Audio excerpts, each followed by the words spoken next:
민주주의의 종주국이라 할 수 있는 미국에서 충격적인 일이 벌어졌습니다. 한국 음식과 한국 드라마를 좋아하던 미국인들이 이제는 우리 한국의 시위 방식까지도 따라하고 있다고 합니다.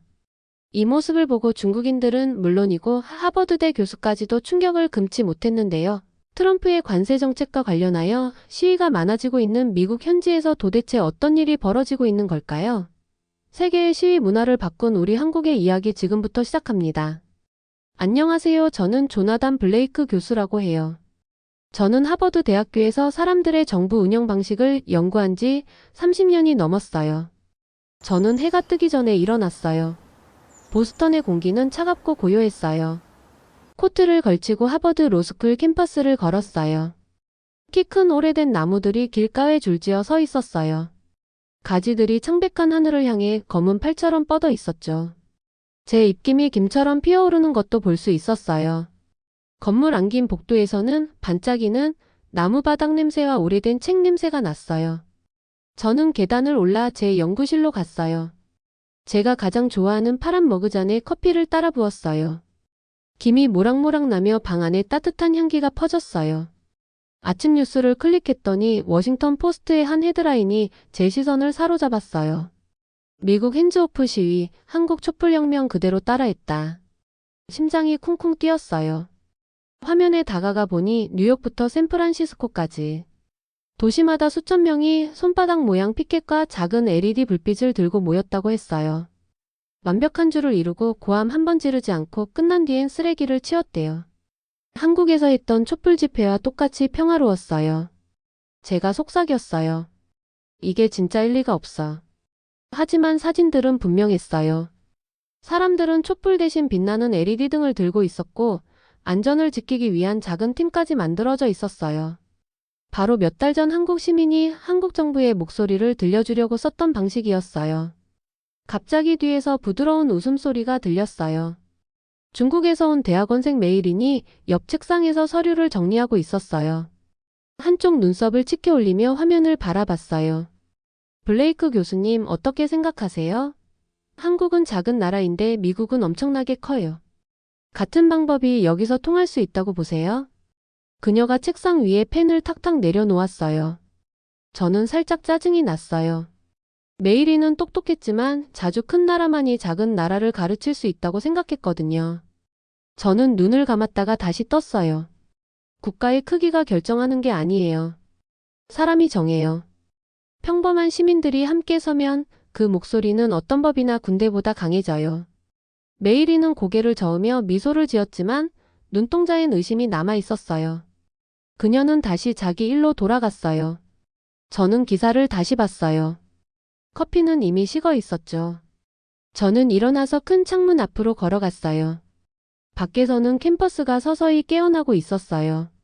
몇몇 학생이 지나가며 작은 구름 같은 입김을 남겼어요. 저는 서울거리의 촛불과 노랫소리를 떠올렸어요.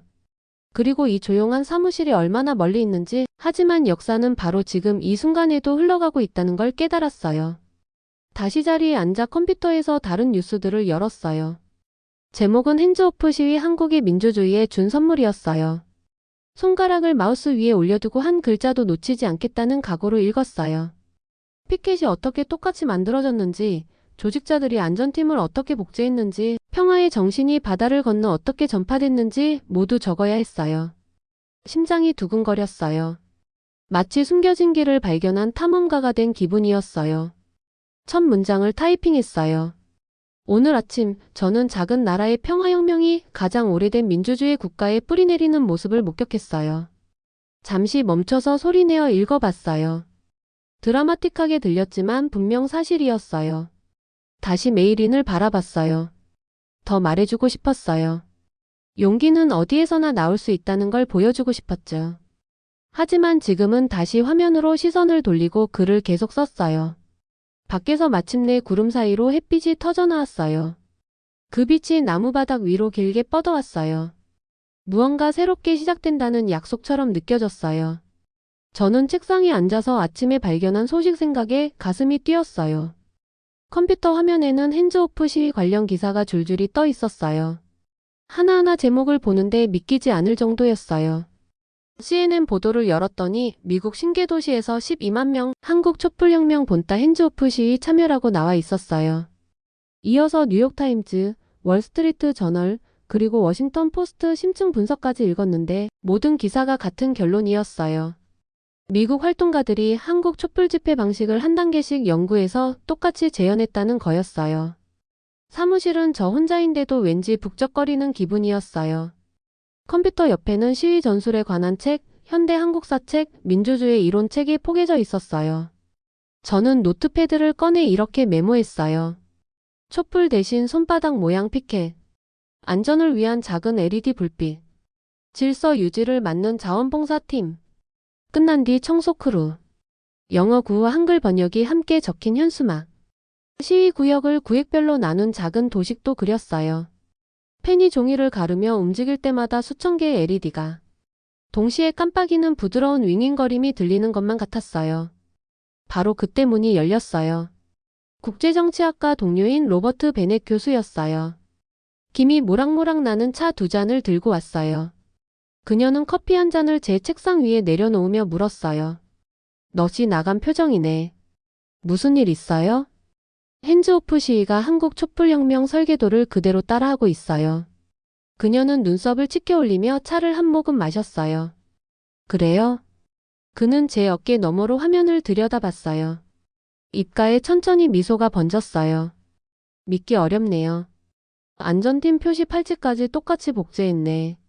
이건 단순 영감이 아니라 시위 문화 하나를 통째로 옮긴 거예요.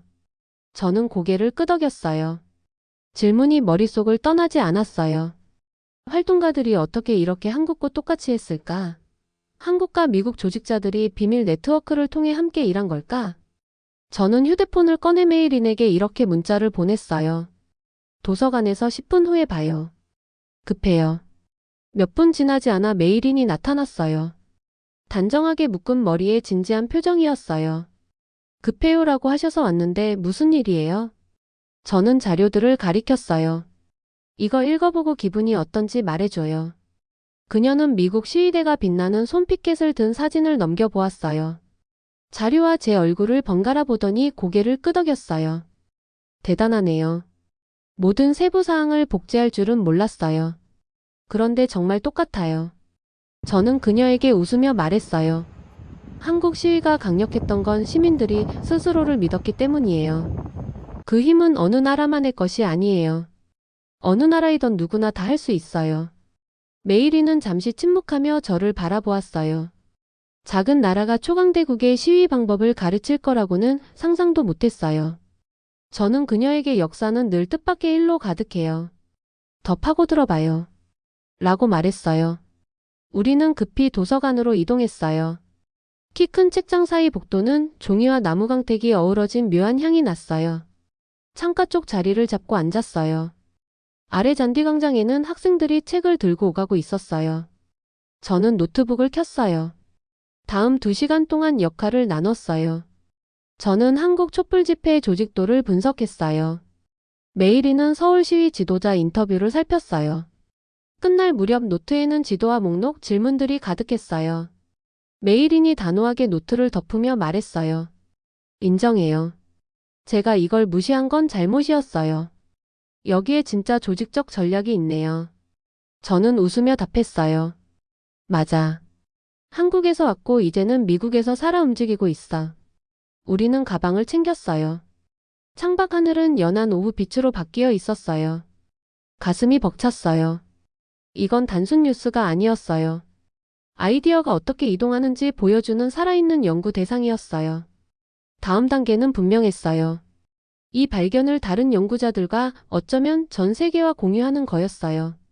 사무실로 돌아와서 빈 파워포인트 슬라이드 파일을 열었어요. 제목은 한국 서울에서 미국 샌프란시스코까지의 영향력이었어요. 내일 학부회의에 쓸 다이어그램과 핵심 포인트를 만들기 시작했어요. 작은 나라의 평화 시위가 어떻게 전 세계 운동의 모델이 되었는지 한 장씩 분명히 보여줄 참이었어요. 다음 슬라이드를 클릭할 때마다 발견의 짜릿함이 밀려왔어요. 이야기는 점점 커지고 있었고 저는 그 한가운데에 있었어요. 다음 날 아침 저는 볼티모어로 날아갔어요. 직접 핸즈오프 시위를 보고 싶었거든요. 비행기 창가에 앉아 도시 풍경이 보이자 가슴이 뛰었어요. 높은 건물들, 구불구불한 강, 녹색 공원들이 어우러진 모습이었죠. 한국 촛불 집회와 정말 똑같을까 궁금했어요. 비행기에서 내려 숨을 들이쉬니 습한 공기가 얼굴에 닿았어요. 택시를 타고 시청 앞 넓은 광장으로 갔어요. 도착하자 수백 명이 가지런히 줄을 서서 반짝이는 LED 손피켓을 들고 있었어요. 불빛이 부드럽게 물결치듯 깜빡이었죠. 저는 사람들 눈에 띄지 않게 군중 속으로 스며들었어요. 모두 파란 팔찌를 차고 있었어요. 형광조끼를 입은 작은 자원봉사팀이 새로운 사람들을 안내하고 화장실 위치를 알려주고 쓰레기가 넘치지 않는지 살피고 있었어요. 제가 컴퓨터로 연구했던 한국 서울의 모습과 똑같았어요. 어느 순간 젊은 여성이 제게 손바닥 모양 피켓 하나를 건넸어요. 가장자리가 하얗게 빛나고 있었어요. 피켓에는 영어로 Hands Out Our Rights라고 쓰여 있고 그 아래 작은 글씨로 한국어 권리를 지키자라고 적혀 있었어요. 제가 피켓을 들어보자 묘한 전율이 느껴졌어요. 대양과 문화를 넘어선 움직임에 제가 함께한 거였어요. 갑자기 구호가 시작됐어요. 처음엔 잔잔한 목소리였다가 점점 커졌어요. 모두 한마음으로 목소리를 높였다가 낮췄어요. 한 자원봉사자가 조용히 떨어진 물병을 쓸고 또 다른 사람은 피곤해하는 참가자에게 물을 건네주고 있었어요. 근처에선 작은 청소팀이 반짝 움직이며 종이 조각 하나 남김없이 줍고 있었어요. 세심한 모습이 정말 놀라웠어요. 저는 노트북을 꺼내 현장을 스케치했어요. 빛나는 손피켓, 가지런한 줄, 부지런한 청소팀. 적고 있는데 옆에 있던 한 중년의 여성이 제 노트를 보고 웃으며 속삭였어요. 처음 오셨나 봐요. 네. 정말 대단해요. 여러분이 얼마나 체계적인지 놀랍네요. 제가 이렇게 말하자 그녀는 웃으며 말을 이어갔어요. 한국에서 배웠어요. 촛불 집회 영상 보고 평화롭게 시위하는 법을 배웠죠. 그녀 눈이 반짝였어요. 이어서 친구들을 소개해 주었는데 스페인어 구호가 적힌 피켓, 영어 피켓, 작은 태극기를 옷에 단 친구도 있었어요. 온라인 채팅방에서 한국 시위 가이드를 함께 공부했다고 했어요. 저는 큰 희망을 느꼈어요. 서울과 멀리 떨어진 이곳에서 배운 걸 자신만의 목소리로 활용하는 젊은이들이 있었어요. 차분하고 예의 바르면서도 목표가 분명했어요. 구호가 끝나자 인파가 조용히 해산됐어요. 자원봉사자들이 재빨리 청소 라인을 만들었고 10분도 안 돼 광장은 원래처럼 깨끗해졌어요. 쓰레기 한 점 남지 않았죠. 저는 빛나는 손피켓을 든 채 빈 광장 한가운데 서 있었어요. 오후 햇살이 등을 따뜻하게 감싸주었어요. 수백만 촛불이 켜졌던 서울 거리가 떠올랐어요. 밤늦도록 노래하던 목소리들. 여기와는 다르지만 같은 정신이었어요. 사람들이 모여 변화를 믿는다는 것. 피켓을 접어 가방에 넣고 걸어 나왔어요. 역사가 움직이는 현장을 본 기분이었어요. 작은 나라의 평화혁명이 이곳 미국의 거리에까지 전달이 되었어요.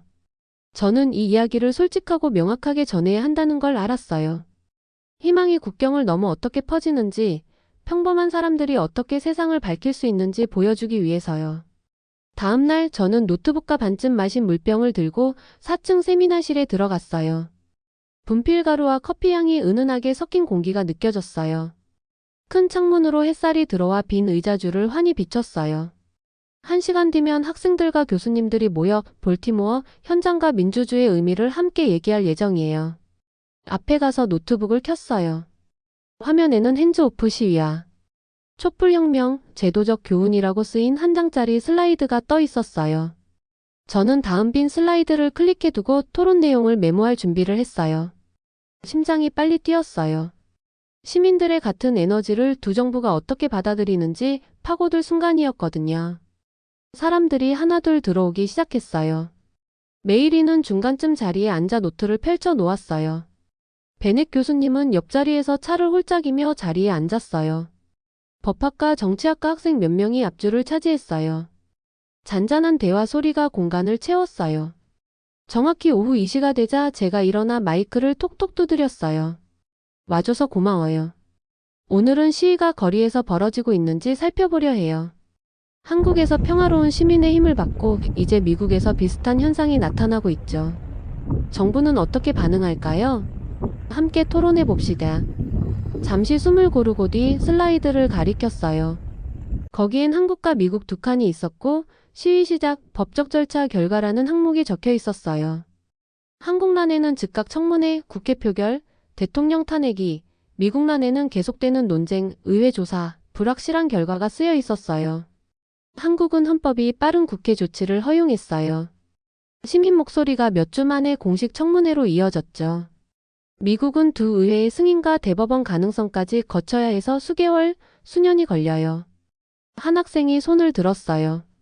밝은 운동화를 신은 역사학과 학생이었어요. 블레이크 교수님, 미국 시스템이 너무 느린 건가요? 바꿔야 할까요? 저는 고개를 끄덕였어요. 딱 기대하던 질문이었거든요. 좋은 질문이에요. 미국 건국자들은 성급한 결정을 막으려고 견제와 균형 장치를 넣었어요. 그런데 그 장치가 급한 변화를 오히려 더디게 만들죠. 열정적인 시위가 제도적 교착 상태를 만나게 되는 거예요. 베넷 교수님이 앞으로 몸을 기울이며 입을 열었어요. 정치학에선 이를 절차적 관성이라고 부릅니다. 급격한 변화로부터 민주주의를 보호하지만 빠른 행동을 원하는 시민을 답답하게 만들 수 있죠. 저도 덧붙였어요. 한국은 속도를 선택했고 미국은 신중함을 택했어요. 완벽한 방법은 없어요. 하지만 시민이 결과를 보지 못하면 더 길고 강한 시위를 벌일 수도 있죠. 메이린이 다시 손을 들었어요. 목소리는 차분했지만 단단했어요. 교수님, 미국이 중간 방안을 만들 순 없을까요? 예를 들어 임시 검토 패널을 운영하다가 의회로 넘겨주는 방식은 어때요? 저는 미소 지었어요. 창의적인 제안이었거든요. 흥미로운 아이디어예요. 시민과 의회가 함께하는 하이브리드 패널이네요. 긴급 사안을 빠르게 처리한 뒤 일반 절차로 돌려보낼 수 있어요. 속도와 안정성을 모두 잡을 수도 있죠. 방 안에서 그렇네 하는 작은 말소리가 들렸어요. 저도 힘이 났어요. 이제 불빛과 피켓 이야기를 넘어서 실제 법과 제도를 바꿀 방안을 상상하고 있었으니까요. 그러다 한 법학과 학생이 어두운 후드를 쓰고 손을 들었어요. 진지한 표정이었어요. 그런 패널이 권력을 남용하지 않도록 어떻게 막죠? 영구히 의회를 우회할 수도 있잖아요. 저는 펜으로 책상을 톡톡 쳤어요. 중요한 지적이에요. 새 패널엔 분명한 한계가 필요해요. 임기는 짧게, 권한 범위는 명확히 투명한 규칙을 정해야 해요. 그리고 선출된 기관에 책임을 져야 하죠. 우리는 구성원 수, 선출 방식, 견제 장치 등 구체적 내용을 토론했어요. 밖에서 햇빛이 움직이며 바닥에 긴 그림자를 드리웠어요. 그 맑은 공간에서 아이디어가 살아서 움직이는 것 같았어요. 40분쯤 지나 제가 마무리했어요. 오늘 확인한 건 시위 에너지가 끝이 아니라 시작이라는 거예요. 그 에너지를 제도로 연결해야 변화가 지속됩니다. 한국 모델이 한 길을 제시했고 미국 시스템이 또 다른 길을 보여줘요. 우리가 배울 과제는 두 가지 모두에서 답을 찾는 거예요. 박수가 방 안을 가득 메웠어요. 학생들이 몰려와 추가 질문을 했어요. 메이린이 살짝 인사했고 베넷 교수님이 어깨를 톡 치며 거리 운동과 헌법 설계를 잘 연결했네요 라고 했어요. 저는 노트를 모으며 방이 비워지는 걸 지켜봤어요. 물병은 이미 비어 있었어요. 창가에 다가가 캠퍼스를 바라봤어요. 시위 피켓은 치워졌지만 제 머릿속엔 그 빛이 아직 환하게 남아 있었어요. 우리는 거리의 강력한 순간을 제안으로 변환하기 시작했어요. 제도 변경 아이디어로 말이죠. 노트를 덮었어요. 토론이 새로운 해결책의 밝은 약속으로 채워졌어요. 이 이야기는 교실과 법정, 언젠가 시민이 손을 드는 그 단순한 행위로 만들어질 새로운 규칙 속에서도 계속될 거예요. 저는 교실을 나서며 늦은 오후 햇살을 느꼈어요. 세미나에서 나온 아이디어가 머릿속에서 윙윙거렸어요. 학생들은 잔디밭에 흩어져 있었어요. 어떤 친구는 공부를, 어떤 친구는 작은 그룹으로 이야기 나누고 있었죠. 며칠 전 시위에서 썼던 빛나는 손피켓을 든 학생도 보였어요. 저는 천천히 숨을 들이쉬며 따뜻한 공기를 느꼈어요. 풋풋한 플레음과 봄꽃 향기가 섞여 있었어요. 제가 본 모든 장면이 떠올랐어요. 한국의 촛불 집회, 미국의 핸즈오프 집회, 제도를 바꾸자는 토론까지요. 이제 다음은 뭘까 궁금했어요. 이 불씨를 어떻게 계속 지킬 수 있을까 싶었죠. 저는 캠퍼스 분수대로 걸어갔어요. 물줄기가 햇빛에 반짝이며 춤추고 있었어요. 볼티모어에서 만난 한 시위 참가자를 발견했어요. 그녀는 분수대 가장자리에 앉아 스케치북에 그림 그리고 있었어요. 그 당시에 피켓이 아직도 그녀 옆에 놓여 있었죠. 같이 앉아도 될까요? 피켓을 보며 무슨 생각을 하고 있나요? 그녀가 올려다보며 웃었어요. 분수를 그리고 있어요. 볼티모어 시위 때의 불빛 물결이 떠올라서요. 저는 그녀 옆에 앉았어요. 정말 잘 그렸네요. 움직임과 흐름이 살아있어요. 그녀가 보여준 스케치에는 잔물결 위로 반사된 빛나는 손 피켓이 수십 개 담겨 있었어요. 사람들이 그 평화로움을 기억했으면 좋겠어요. 모두가 함께 힘을 모았던 순간을요. 그리고 그 많은 사람들이 모였는데 쓰레기가 하나도 남지 않고 깨끗하게 치워졌다는 점이 너무나도 놀라워요. 저는 고개를 끄덕였어요. 그 기억이 중요해요. 그렇게 많은 사람이 모였음에도 불구하고 다친 사람도 없고 사고도 없었잖아요. 정말 한국의 시위 문화가 대단해요. 그리고 이러한 시위 문화를 배워온 우리 미국 사람들도 대단하고요. 그녀는 스케치북을 덮었어요. 앞으로도 이렇게 선진적인 시위가 이어질까요? 한국은 이러한 시위를 통해서 대통령을 바꿨다던데 정말 우리도 트럼프를 바꿀 수 있을까요? 저는 세미나 토론에서 오갔던 대화 내용이 떠올라 그녀에게 말했어요. 변화는 느리게 오기도 해요. 시위는 문제의 빛을 비추는 역할을 해요. 그 다음엔 그 빛 속을 걸어갈 새 아이디어가 필요하죠. 우리도 한국처럼 신사적이고 인도적으로 시위를 한다면 좋은 결과를 얻을 거라고 믿어요. 자스민이 캠퍼스를 바라봤어요. 희망이 있네요. 저는 그 시위에서 우리가 뭐든 해낼 수 있을 것 같았어요. 바로 그거예요. 희망이 첫걸음이고 그 다음은 행동이에요. 하지만 한국처럼 신사적으로 행동해야겠죠. 그녀가 분수대 가장자리를 톡톡 두드렸어요. 저는 일어서면서 손을 내밀었어요. 그럼 시작해봐요. 민주주의는 노력이 필요해요. 모두의 노력이 필요하답니다. 우리는 나란히 걸으며 본관 쪽으로 향했어요. 해가 지며 하늘이 분홍빛으로 물들었어요. 저는 조용한 기쁨을 느꼈어요. 서울의 촛불에서 볼티모어의 LED까지 그 이야기가 제 캠퍼스 젊은이들에게 닿았어요. 이제 새로운 계획, 새로운 법, 새로운 꿈으로 자라날 거예요. 저는 깨달았어요. 진짜 혁명은 바로 이 순간이라는 걸요. 시위만이 아니라 그 다음 사람들이 모여 더 나은 무언가를 함께 만들어가는 과정인 거예요. 한 걸음씩 한 번의 모임씩 하나의 아이디어씩요. 한국이라는 작은 나라의 촛불이 길을 밝혔어요. 이제 전 세계의 손들이 미래를 함께 그려가고 있었어요. 저는 연구실 문 앞에 멈춰 섰어요. 복도가 고요했어요. 내일 모임에서 던질 질문과 세울 계획이 떠올랐어요. 1장 첫 문장을 쓸 때 느낀 설렘이 다시 찾아왔어요. 문을 열고 들어갔어요. 컴퓨터 화면이 불빛을 띠며 다음 초안을 기다리고 있었어요. 책상에 머그잔을 내려놓고 타이핑을 시작했어요. 창문 밖 마지막 햇살이 춤추고 있었어요. 이 안에서는 새로운 민주주의 물결이 일어나고 있었어요. 한 손 한 아이디어 한 번의 모임씩 차곡차곡 쌓여가고 있었답니다. 이렇게 해서 하나버드 교수의 이야기를 들어보았습니다. 우리 한국의 시위 문화가 널리 알려지기 바랍니다. 구독과 좋아요 눌러주시면 더욱더 좋은 영상으로 보답하겠습니다. 감사합니다.